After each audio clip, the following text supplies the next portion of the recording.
My wife and her brothers thought it was hilarious to prank me, left me stranded 300 miles from home, laughing as they sped off yelling, "Good luck." I never went back. 5 years later, she found me, and her smile died the second she saw who was standing behind me. I heard their laughter before the truck even pulled away. High-pitched, manic, the kind of laughter that sounds wrong when you're standing alone in 107-degree heat with nothing but a bag of Doritos and $17 in cash. The gas station sat in the middle of absolute nowhere. Highway 78, Eastern Arizona. Desert stretched in every direction, like someone had copy-pasted the same stretch of sand and scrub brush for 1,000 miles. Heat shimmered off the asphalt in waves, making everything look liquid and unreal. My wife Ashley's voice cut through the air, carried by the wind and her perpetual need to perform. "Have fun walking, babe." Her brothers, Mike and Danny, 31 and 28 respectively, hung out the windows of my Ford F-150 with their phones up, recording, always documenting, always turning life into content. 300 miles, Mike yelled, his grin visible even from 50 feet away. "Better start moving." The engine roared. My truck, the one I'd made payments on for 4 years, kicked up a cloud of dust that turned the world orange. They were gone. I stood there in the parking lot of the Sundown Gas and Convenience holding a bag of Cool Ranch Doritos I'd just bought with the last of my pocket cash. My wallet was in the truck. My phone was in the truck. My water bottle was in the truck. My sunscreen was in the truck. My dignity was in the truck. Everything was in the truck. They'd asked me to pump the gas while they went inside to grab drinks and use the bathroom. Ashley had kissed my cheek right before I got out. "You're the best," she'd said. Her lips were sticky with the cherry lip gloss she always wore. "Seriously, what would I do without you?" I should have known. God, I should have known. They'd been whispering all morning, giggling in the back seat, sharing looks in the rearview mirror, planning. This wasn't the first prank, but it was going to be the last one I'd tolerate. I'm Marcus Webb. I was 32 years old when this happened. Software developer at a mid-sized tech company in Phoenix, making $95,000 a year. I'd been married to Ashley Morrison Webb for 3 years, together for 5. I thought marriage meant partnership, protection, trust. I was wrong about all of that. The gas station clerk, a weathered man in his 60s with sunspots covering his forearms, watched me through the window. When I walked inside, the air conditioning hit me like a blessing from God himself. "They ditch you?" he asked. No judgment, just curiosity. "Looks like it." He shrugged, going back to his crossword puzzle. "They always come back, but I knew they wouldn't. Not soon. This was content. This was views.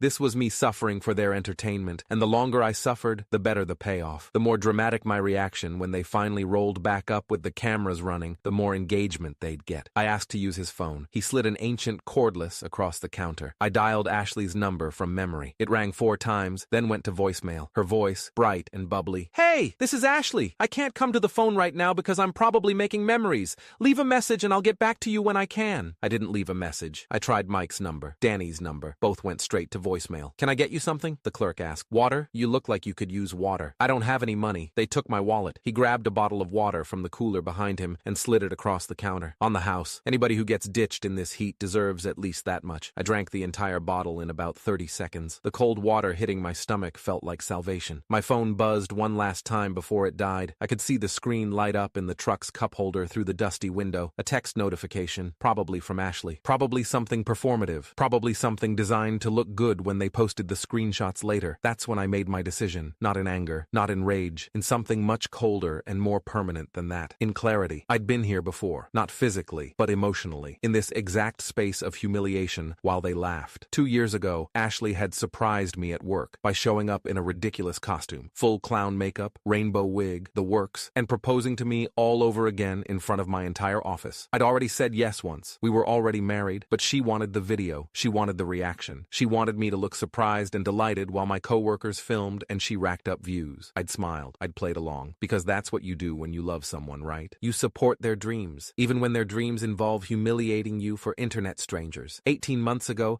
they'd replaced my shampoo with Nair. I'd lost patches of hair on my scalp, had to shave my head completely. Went to work looking like I'd joined a skinhead gang. Ashley posted the before and after with laughing emojis. 340,000 views. 1 year ago, they'd staged a fake car accident. Called me while I was at work, Danny screaming in the background that Ashley was hurt, that I needed to come to the hospital immediately. I'd left a crucial client meeting, driven 90 miles per hour through Phoenix traffic, burst into the ER waiting room at St. Joseph's Hospital in a panic. Ashley was sitting there eating vending machine chips. "Gotcha!" She'd hugged me while Mike filmed my face going from terror to confusion to rage. "You should see your face right now. Oh my God, this is going to be gold." I'd almost left her then. Almost walked out of that hospital and never looked back. But she'd cried. Real tears, or tears convincing enough to pass for real. She'd said she was sorry, said it had gone too far, car, said her brothers had pushed her into it, but she realized now it was cruel. "I love you," she'd said, holding my face in her hands. "I love you so much. I would never actually hurt you. You know that, right? It's just for fun. It's just content. But I'll stop, I promise. No more pranks." 3 months later, they'd accidentally locked me in the garage overnight while they went to a party. I'd had to sleep on the concrete floor next to my workbench. They'd filmed my reaction when they let me out in the morning. 6 months after that, they'd told my family I'd been fired from my job just to see how they'd react. My mother had called me crying. My father had offered to pay my mortgage. I'd had to spend 2 hours explaining it was a prank, that I was fine, that my job was secure. Ashley had posted that video with the caption, "Pranking my husband's family. They're so sweet." 478,000 views. Each time I'd told myself it was the last time. Each time I'd believed her apologies. Each time Mike and Danny had said, "Come on, man, it's just a joke. Don't be so sensitive." But standing in that gas station, watching the heat waves distort the empty highway, I understood something with perfect clarity. This would never stop. This would never get better. This was who they were. This was who she'd chosen to be. And I was done being the punchline. A trucker pulled up around 3:30 p.m. Big guy, late 50s, with a John Deere cap and arms like tree trunks. He walked inside, grabbed 2 energy drinks and a pack of beef jerky, then noticed me sitting against the wall. "You okay, son?" "Been better," I said. He looked at me, really looked at me, at my sunburned arms, at my empty hands, at the resignation probably written all over my face. "Where you headed?" "Anywhere but here." He nodded slowly. "I'm going to Albuquerque, then north to Denver. You can ride along if you want. No expectations, no strings." His name was Earl Patterson, 32 years driving long haul, originally from Nebraska, divorced twice, 3 kids all grown. He didn't ask why I was stranded, didn't ask why I wasn't calling someone, just offered me a ride and a bag of Cheetos. We drove in comfortable silence for the first hour. I watched the desert pass, watched the sun start its slow descent, watched my old life disappear in the rearview mirror. "You running from something?" Earl asked eventually. "Running towards something," I said. "Just don't know what yet." He nodded. "That's honest. I respect honest." Around sunset, my phone must have turned back on. Maybe Ashley plugged it in to check my location, because Earl's CB radio crackled and his phone buzzed. "Someone's trying real hard to find you," he observed. "Let them try." We stopped at a truck stop outside Albuquerque around midnight. Earl bought me dinner, chicken fried steak, mashed potatoes, coffee strong enough to strip paint, real food. The first thing I'd eaten since that bag of Doritos 12 hours ago. "You got family?" Earl asked. "My parents are in Minnesota. We're not close. Haven't talked in about 2 years. Because of her? Because of a lot of things." I took a sip of coffee. Ashley didn't like them. Said they were judgmental. Every time I tried to visit, she'd plan something. A trip, a party, something I couldn't miss. Eventually, I just stopped trying. Earl cut into his steak. "Son, I'm going to give you some advice you didn't ask for. You ready?" "Sure. Whatever you're running from, it's going to follow you until you deal with it. You can drive to Denver, you can drive to Alaska, but unless you make a clean break, legal, official, final, you're still tied to it. I don't have my wallet, don't have my cards, don't have my ID. You know your social security number? Yeah, that's all you need to start. Get to a city, get to a legal aid office, file for divorce, file a police report if you want. What they did might be criminal abandonment, but most importantly, cut the cord. Don't leave it hanging." He was right. I knew he was right, but I wasn't ready yet. Some part of me, maybe the part that still remembered loving her, or the part that was just tired, or the part that wanted to disappear completely, that part wanted to vanish without a trace. I wanted them to wonder. I wanted them to worry. I wanted them to understand what it felt like when someone you trusted just left. Earl dropped me off in Denver 2 days later, gave me $200 cash. "Pay it forward someday," he said. I did pay it forward, just not in the way he probably meant. I worked construction for 6 months, cash jobs, under the table, lived in an extended stay motel off Colfax Avenue, saved every penny. I got a PO, an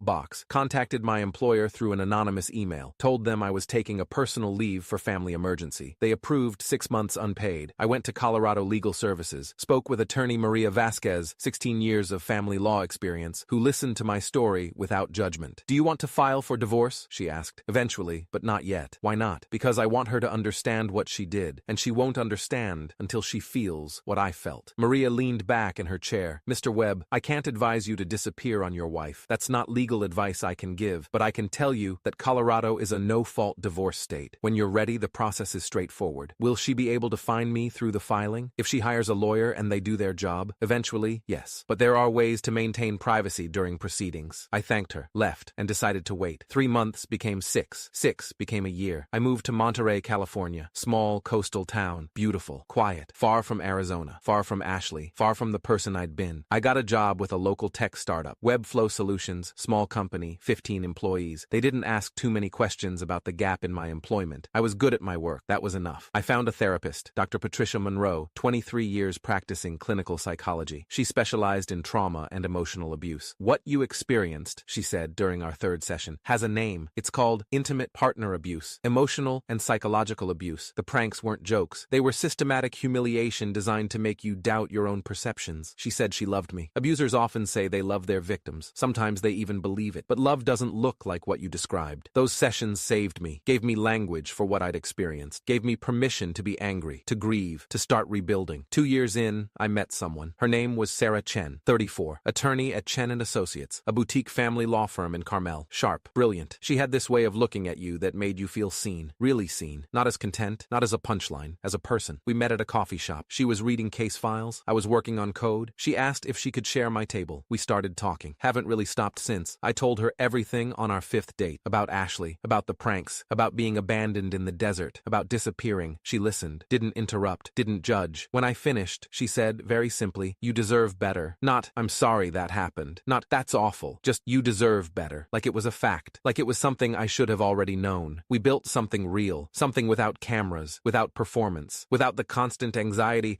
that any moment might be turned into content. 3 years into my disappearance, Sarah asked if I wanted to file for divorce. I should, I said. I know I should. But part of me wants her to find me first. Wants her to see what I built without her. Wants her to understand that I didn't just survive, I thrived. Sarah smiled. That's petty. I know. I respect petty. 4 years in, Sarah and I got engaged. Small ceremony on the beach. Her parents, my parents. I'd reconnected with them, explained everything, apologized for the distance. They understood. They'd never liked Ashley. 5 years almost to the day after that gas station, I got a call at work. Unknown number. California area code. Marcus Webb? A woman's voice. Professional. Speaking. "Mr. Webb, this is Jennifer Torres with Peninsula Private Investigations. I've been hired to locate you on behalf of Ashley Morrison Webb. Would you be willing to—" I hung up. Called Sarah immediately. They found me. "Okay," she said calmly. "We knew this might happen eventually. What do you want to do?" "I want to file. Now. Today. I want everything legal and locked down before she shows up. Come to my office. We'll handle it." We filed that afternoon. Divorce petition on grounds of abandonment and cruel treatment. California law, clean and straightforward. Sarah drafted every word herself, included documentation I'd been collecting over 5 years. Screenshots of their social media posts, the prank videos, all still public, all still monetized. They'd made thousands of dollars off my humiliation. Mike's channel, Epic Pranks, had 2.3 million subscribers. The desert abandonment video had 743,000 views. We also filed a civil suit. Intentional infliction of emotional distress, theft of vehicle, criminal abandonment, the therapist's records from Dr. Monroe, the timeline of abuse, 5 years of evidence. "This is comprehensive," Sarah said, "and devastating. Are you sure you want to go this hard? They went hard on me for years. This is just accountability." She kissed me. "Then let's make sure accountability sticks." 2 days later, on a Tuesday afternoon, I was waiting in the lobby of Sarah's office building. We had a meeting with a different client. I was just killing time, scrolling through my phone. The elevator doors opened. Ashley stepped out. I saw her before she saw me. She looked different, older, tired. Her hair was shorter. She'd lost weight. She was wearing expensive clothes, but they hung wrong, like she'd bought them for someone else's body. Then she saw me. Her whole body froze. Her mouth fell open. Her phone slipped from her hand and clattered on the marble floor. "Marcus?" The word came out broken, disbelieving. I didn't move, didn't smile, didn't give her anything. She rushed toward me, tears already forming. The performance began, because everything with Ashley was a performance. "Oh my God! Marcus! I've been looking everywhere! I hired a private investigator. I've been so worried. I'm so sorry. It was stupid. I was young and dumb and I didn't understand what I—" "Why are you here?" I asked. My voice was cold, flat, the voice of someone talking to a stranger. "I tracked you down through your old work records. They finally told me you'd moved to California. I needed to see you, to apologize, to—" She grabbed my arm. Her fingers felt like claws. "Please, please, Marcus. I've changed. Mike and Danny feel terrible. We all do. We deleted the videos. You deleted them 2 months ago," I said. "After they'd been up for 5 years. After you made money off them. After Epic Pranks started losing sponsors because people found out about the desert video." Her face went red. "How do you—" "I've been watching. The whole time. Every video, every post, every comment. I've been documenting everything." The tears stopped, just like that, like someone had flipped a switch. "What do you want?" she asked. The victim act disappeared. This was the real Ashley, the one who calculated every move. "Nothing from you." "Then why did you let me find you?" "I didn't let you do anything. You hired a PI. That's on you." She looked around the lobby, noticed the building directory. "Sarah Chen, attorney at law. Is that who you're here to see? That's none of your business. Are you divorcing me?" Her voice rose. "After 5 years? You just disappeared. Do you know what that did to me? The humiliation? Everyone asking where my husband went? My family thought you died. Your family thought you died.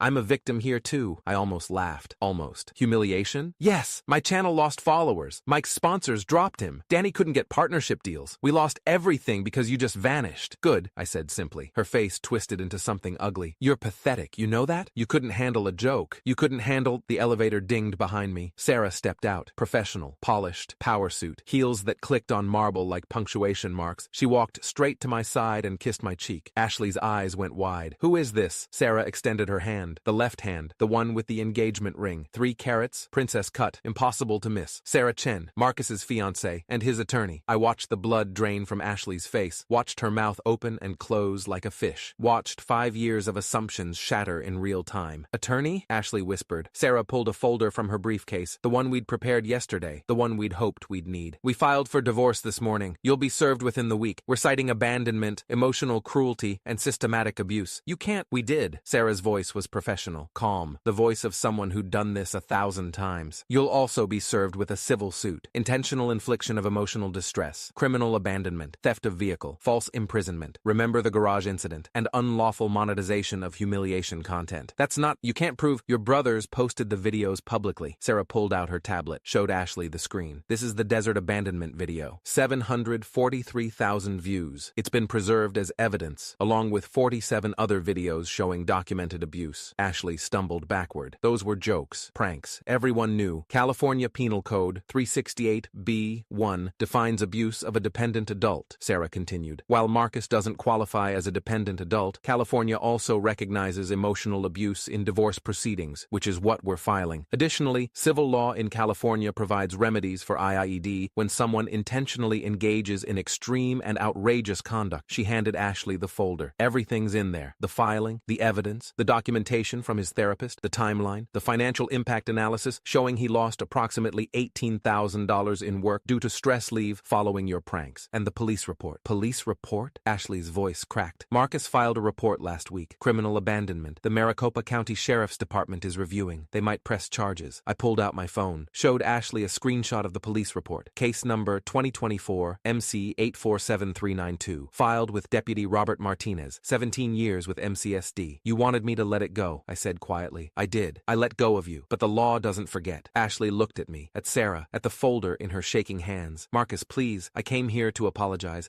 I came here to make things right. No, I said. You came here because your brother's podcast failed. Because people found out what you did. Because you needed me to forgive you publicly so you could salvage your reputation. Her silence confirmed everything. You left me in the desert, I said. 300 miles from home, in 107-degree heat, with no phone, no wallet, no water. You laughed. You filmed it. You posted it. You made money off my suffering. It wasn't just anything, I interrupted. It was cruelty. Systematic, calculated cruelty. And I'm done pretending it was anything else. Sarah stepped forward. The divorce will go through with or without your cooperation. If you contest, we'll make every video, every text message, every piece of evidence public record. Your choice. Ashley looked between us, calculating, trying to find an angle, trying to find the play that would get her what she wanted. She wouldn't find it, because there wasn't one. I loved you, she said finally. Small voice, victim voice, one last performance. No, I said. You loved what I gave you. The stability, the paycheck, the target for your content. But you never loved me. That's not— Ashley, Sarah interrupted gently. You need to leave now. If you want to discuss the divorce terms, have your attorney contact our office. Otherwise, we'll proceed without your input. Ashley stood there for another moment. Then she turned and walked to the elevator. Her shoulders shook. She might have been crying, might have been performing. I didn't care which. The elevator doors closed. Sarah squeezed my hand. You okay? Yeah, I said. Actually, I am. We walked to a cafe down the street, sat outside in the California sunshine, ordered coffee. That went better than expected, Sarah said. Did it? She didn't make a scene. She took the folder. She'll probably sign rather than fight. And if she fights, then we bury her with evidence. Sarah sipped her coffee. But she won't fight. She can't afford to. Not with everything we have. Not with the public record threat hanging over her head. My phone buzzed. Text from an unknown number. Marcus, this is Mike. Ashley told us what happened. We're sorry. We were young and stupid. Can we talk? I showed it to Sarah. Are you going to respond? She asked. No. Good. Another buzz. Danny this time. Dude, please. We fucked up. We know that. Please don't sue us. We'll pay you back for everything. Please. I blocked both numbers. They're going to keep trying, Sarah said. Let them. They can't reach me. They can't manipulate me. They can't touch me. How does it feel? I thought about that. Thought about 5 years of rebuilding. 5 years of therapy. 5 years of becoming someone who didn't flinch at laughter. Who didn't assume every surprise was a setup. Who didn't scan rooms for cameras. It feels like winning, I said. The divorce went through in 6 months. Ashley signed everything. Didn't contest. Didn't fight. Just signed. I got a letter from her lawyer 3 weeks after that day in the lobby. She was waiving all claims. Asking that I drop the civil suit. Promising to remove all remaining videos photos and references. Sarah and I discussed it, decided to accept, not because they deserved mercy, but because dragging it out meant staying connected, and I was done being connected to any of them. The civil suit was dropped. The criminal investigation in Arizona went nowhere. Not enough evidence for prosecution after 5 years, but it was enough to scare them. Mike's channel never recovered. Last I checked, he was down to 340,000 subscribers. No sponsors, no deals. Comments on every video asking about the desert abandonment guy. Ashley deleted all her social media, completely disappeared from the internet. Danny moved to Oregon, got a job at a ski resort, stopped posting. And me? I kept building. Sarah and I got married a year after the divorce finalized. Real wedding this time. Big, beautiful. Both our families, friends, co-workers. No cameras except the professional photographer we hired. We bought a house in Carmel, 3 bedrooms, ocean view, space for kids someday, space for the life we were building together. I still see Dr. Monroe once a month, still process things, still work through the scars, but I'm happy. Really, genuinely happy. The kind of happy that doesn't need to be performed or posted or validated by strangers. Sometimes I think about that gas station, about standing in the heat, about the moment I decided to walk away instead of waiting to be rescued. Best decision I ever made, because they didn't leave me in the desert. I left them in the dust, and I never looked back.